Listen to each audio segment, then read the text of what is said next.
Halo semuanya, apa kabar? Mudah-mudahan kita semua selalu dalam keadaan sehat. Ya, kali ini kita ketemu lagi dan insya Allah kali ini kita akan bahas mengenai uji ANOVA 2 jalur dengan interaksi. Yang sebelumnya kita bahas mengenai uji ANOVA 2 jalur tanpa interaksi. Oke, sebenarnya hampir sama ya alias mirip gitu.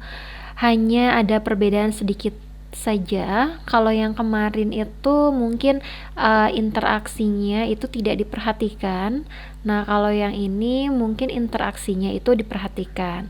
Oke, jadi uji ANOVA 2 jalur dengan interaksi ini kita gunakan untuk menguji hipotesis perbedaan tiga rata atau lebih dengan dua faktor yang berpengaruh, di mana interaksi antara kedua faktor tersebut diperhatikan. Oke, perhatikan tabel berikut. Nah, ini tabelnya hampir sama dengan yang uji ANOVA 2 jalur tanpa interaksi. Perbedaannya itu terletak di sini. Di sini di sumber variansnya itu ada kata-kata interaksi yang jumlah kuadratnya dilambangkan dengan JKBK, jumlah kuadrat baris kolom, di mana derajat bebasnya adalah B dikurangi 1 kali K dikurangi 1. Dan ininya juga sama. Kemudian ada sedikit perbedaan lagi di errornya, di mana derajat bebasnya menjadi BK kali N dikurangi 1, di mana B-nya itu adalah banyaknya baris, K-nya itu adalah banyaknya kolom, dan N itu adalah banyaknya anggota per kelompok. Oke, sama seperti yang kemarin, kita hitung dulu jumlah kuadrat totalnya di sini.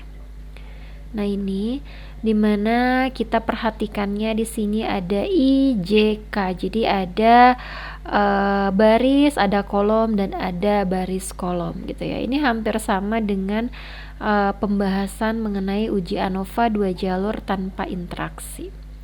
Oke, untuk lebih jelasnya mungkin kita langsung saja aplikasikan di soalnya ya. Oke, kita kerjakan dulu secara manualnya. Nah, ini contoh soalnya. Sorry, kita geser ya. Nah, gini. Oke, misalkan nih ada sebuah kasus, misalkan diketahui rata-rata hasil panen beberapa jenis cabai dengan intensitas pengairan yang berbeda. Jadi ada beberapa jenis cabai, misalkan C1, C2, C3, C4. Nah, kemudian cabai dari satu jenis ini kita ambil misalkan 3 buah cabai. Kemudian cabai-cabai itu diberi perlakuan dengan intensitas pengairan yang berbeda. Katakanlah pengairannya itu adalah A1, A2, dan A3. Nah, setelah panen didapatkan data seperti ini gitu. Nah, gimana cara kita untuk menguji pertanyaan yang diberikan? Misalkan pertanyaan yang diberikannya, apakah terdapat perbedaan rata-rata hasil panen berdasarkan jenis cabai? Jadi dipandangnya itu dari jenis cabainya. Kemudian yang B, apakah terdapat perbedaan rata-rata hasil panen berdasarkan intensitas pengairan? Nah, yang ini dilihatnya dari intensitas pengairannya. Kalau yang pertama dari barisnya, yang A tadi, sekarang yang ditanyanya berdasarkan intensitas pengairannya, berarti yang kolomnya gitu. Kemudian yang C, apakah terdapat interaksi antara jenis cabai dan intensitas pengairan terhadap rata-rata hasil panen? Jadi apakah memang ada interaksi atau enggak gitu antara si jenis cabai ini dengan pengairan terhadap rata-rata hasil panen gitu. Nah, gimana cara ngujinya? Cara ngujinya hampir sama dengan yang sebelumnya. Hanya perbedaannya dari tabel ini kita hitung dulu jumlah jumlah per kelompoknya gitu. Kalau yang jumlah ini kan ini sama ya dengan yang kemarin kita totalkan berapa, ini berapa, ini berapa, ini berapa, kemudian dari A1 ke bawah berapa gitu, terus dari A2 ke bawah berapa, dari A3 ke bawah berapa, nanti dapat hasil yang ini. Oke. Nah, kita jumlahkan dulu di sini. Misalkan aja kita pakai kotak ya. Oke, kita misalkan jumlahnya berapa? 64 tambah 66 tambah 70. Coba dihitung berapa jumlahnya? Berapa? Ada yang bisa? Coba tinggal di ini ya, tinggal tinggal dijumlahkan per unsurnya aja. 64 tambah 66 130 tambah 70, berarti hasilnya adalah 200. Kurang lebar sepertinya ya. Nah, kayak gini. Oke, ini mungkin kita bisa buat rata pinggir dulu ya supaya tabelnya cukup. Nah, gini. Betul nggak ini 200? Cek dulu, takut-takutnya salah bukan 200. Oke, kalau sudah betul, kita lanjutkan ke yang berikutnya. Ini sudah 200, kemudian ke sini dulu boleh. 65 tambah 63 tambah 58. Berapa? Oke, hasilnya 186. Oke. Kemudian kita copy lagi, kita jumlahkan lagi di sini. Kita lihat berapa hasilnya. Oke. Hasilnya adalah 192. Kemudian yang C4 berapa di sini? Hasilnya adalah 145. Nah, ini terus ya. Oke, supaya lebih cepat mungkin saya lihat saja di kuncinya ya. Oke, sebentar. Ini 145, jumlahnya berapa yang betul? 217. Ini semua jadi kalian jumlahkan dulu ya, per kelompoknya berapa gitu. Nah, kemudian ini terus aja di copy paste ya.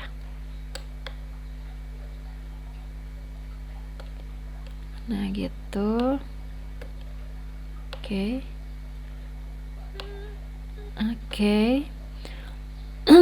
Kemudian 217 ini seharusnya adalah berapa? 190. Ini mohon dikoreksi kalau misalkan salah ya. Silakan dihitung ulang saja. Oke. Ini 152. Silakan dikoreksi jikalau salah ya. Kemudian yang ini 176.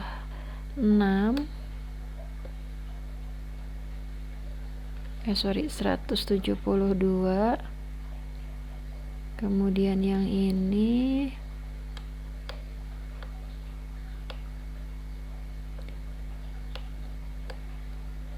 196. Kemudian yang ini adalah 139. Kemudian ini 171. Kemudian yang ini adalah 150. Oke, kita cek lagi ya. 200, 186, 192, 145, kemudian 217, kemudian 152, 196, 171, 190, 172, 139, dan 150. Oke. Silakan dikoreksi jikalau ada yang keliru ya. Oke. Nah, setelah kita punya jumlah dari masing-masing baris dan kolom ini, kemudian kita bisa menentukan dulu berapa banyaknya baris alias B. B itu berarti 1, C1 ke pinggir ya, 2, C2 ke pinggir, 3, C3 ke pinggir, dan 4, C4 ke pinggir. Maka barisnya adalah 4. Kemudian kolomnya adalah A1 ke bawah 1, A2 ke bawah 2, A3 ke bawah 3, berarti kolomnya adalah 3. Kemudian banyaknya anggota per kelompoknya ada 3 ya, 1, 2, 3, 6, 4, 6, 6, 70, ada 3, semuanya sama. Oke, kemudian sama seperti yang sudah dilakukan kemarin, langkah pertamanya tetap rumuskan dulu hipotesis untuk menjawab pertanyaan yang diberikan. Oke. Misalkan pertanyaan untuk yang A, hipotesisnya adalah tidak terdapat perbedaan rata-rata hasil panen berdasarkan jenis cabai. Di mana hipotesis alternatifnya adalah terdapat perbedaan rata-rata hasil panen berdasarkan jenis cabai. Sama yang B dan yang C itu juga dibuat berdasarkan pertanyaan yang diinginkan. Nah, selanjutnya sama juga seperti yang kemarin, kalian tentukan dulu jumlah kuadrat totalnya. Nah, ini supaya kalian enggak sulit melihatnya, jadi saya akan coba kopikan dulu ya. Ini mudah-mudahan bisa terkopi. Oke, kita lihat. Nah, di sini kita coba terkopi semua, tidak? Oke, alhamdulillah terkopi semua. Nah, yang pertama kita hitung dulu jumlah kuadrat totalnya. Ini rumusnya sama seperti yang tadi di bagian materi. Jumlah dari data setiap baris kolom dan baris kolomnya gitu. Jadi semua data yang ada kita masukkan ke sini untuk mencari jumlah kuadrat totalnya. Oke, kita mulai dari, karena ini dikuadratkan, maka kita mulai dari 64. Berarti 64 kuadrat ditambah 66 kuadrat ditambah 70 kuadrat ditambah 72 kuadrat ditambah 81 kuadrat ditambah 64 kuadrat dan seterusnya. Sampai pada akhirnya ditambah 38 kuadrat. Ini adalah XIJK. Dikurang ya, totalnya adalah yang ini 2110 dikuadratkan dibagi dengan B adalah banyaknya baris 4, K banyaknya kolom 3, dan N adalah banyaknya anggota setiap kelompoknya yaitu 3. Silakan kalian hitung secara mandiri dan nanti didapat jawaban 3778,56. Mohon dikoreksi jika terdapat kekeliruan. Nah, setelah kalian selesai menghitung jumlah kuadrat total, selanjutnya kalian bisa menghitung jumlah kuadrat baris. Rumusnya sama seperti yang kemarin, hanya berbeda di ujungnya sedikit, di mana kalian menjumlahkan total dari setiap barisnya, kemudian dikuadratkan dibagi dengan K kali N. Kolom kali banyaknya anggota per kelompok. Oke, kita lihat baris itu kan yang ini ya. Berarti total yang pertamanya adalah 607 kuadrat tambah 510 kuadrat tambah 527 kuadrat tambah 466 kuadrat. Yang ini ya. Dibagi 3 kali 3 karena kolomnya 3, banyaknya anggota per kelompoknya 3. Dikurangi ini sama dengan yang JKT. Nanti didapat hasil 1156,56. Silakan koreksi jika salah. Oke. Kemudian selanjutnya kalian hitung jumlah kuadrat kolom alias JKK. Sama seperti yang tadi, jika yang tadi yang diambil adalah jumlah total dari baris, sekarang kolom, berarti ke bawah yang ini 723 kuadrat ditambah 736 kuadrat ditambah 651 kuadrat. di mana barisnya 4 dan kolomnya 3 dikurangi sama dengan yang tadi dan didapat hasil 349,39. Mohon koreksi kembali jika salah. Setelah itu kalian lanjut ke jumlah kuadrat interaksi baris kolom. Nah ini yang nggak ada ya. Oke, JKBK. Nah ini TIJ total dari baris kolom. Nah ini yang tadi pertama banget kalian jumlahkan, yang ini 200 kuadrat tambah 217 kuadrat tambah 190 kuadrat tambah 186 kuadrat dan seterusnya sampai terakhir ditambah 150 kuadrat. Dikurangi dengan ini kan yang baris tadi ya, bisa tinggal lihat aja dari hasil yang ini. Nah ini yang ininya ya. Oke, kemudian dikurangi lagi kolom, bisa lihat dari yang ini gitu, dikurangi total ini bisa lihat dari yang ini sama, nanti didapat hasil 771,28 gitu. Oke, kemudian jumlah kuadrat error atau JKE ini paling mudah ya, tinggal kurang-kurangnya aja dari hasil yang tadi, nanti didapat 1501,33. Oke, kalau sudah selesai menghitung jumlah kuadratnya, kalian bisa lanjutkan ke mencari rata-rata kuadrat. Dihitung S1 kuadratnya sudah ada ya rumusnya tadi di bagian materi. Nah, di sini. Nah, yang ini ya. Silakan dimasukkan, nanti didapat angka-angka ini. Mohon koreksi jika masih terdapat kekeliruan. Setelah itu, silakan cari F hitung. Karena tadi rumusan masalahnya 3, F hitungnya juga 3. Hipotesisnya maksudnya ya. Setelah F hitung didapat, kemudian lanjutkan ke F tabel. Nah, di sini ada perbedaan sedikit di interaksi baris kolomnya. Sama di V2-nya ya. Kalau kemarin udah belajar, sekarang agak sedikit berbeda di ininya, di V2-nya ya, di sininya. Nah, ini di sini di materinya sudah lengkap ya.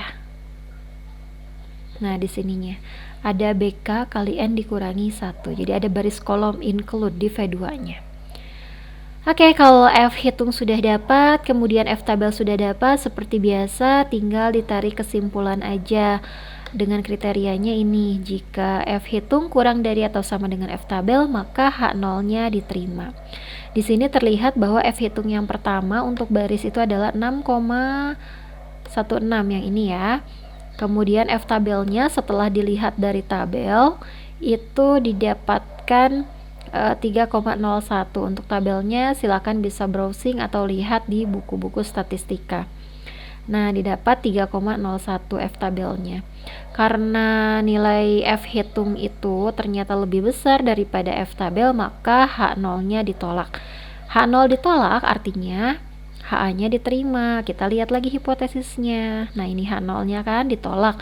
Berarti yang diterimanya adalah HA. Artinya terdapat perbedaan rata-rata hasil panen berdasarkan jenis cabai. Nah, kayak gini.